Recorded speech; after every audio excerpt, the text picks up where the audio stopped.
Guys, magandang araw po sa lahat. So, this is Motorolid TV.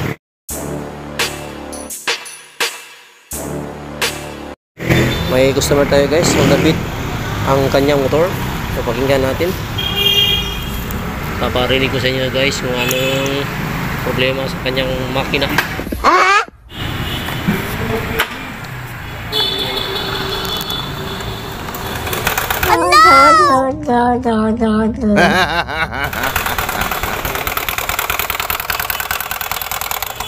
Yan guys, anong problema dyan guys?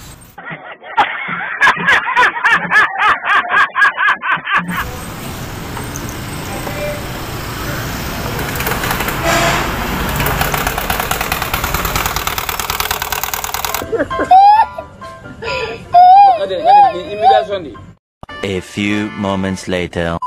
Guys, ang dabit. Ang problema nito, kaya pala palit ng tensioner eh. Ito pala ang dahilan.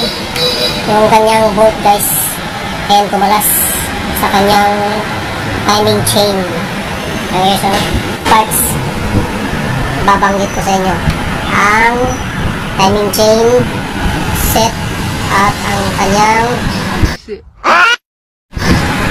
chain guide. Yan, palitan natin guys. At palitan na rin natin ang camshaft bearing.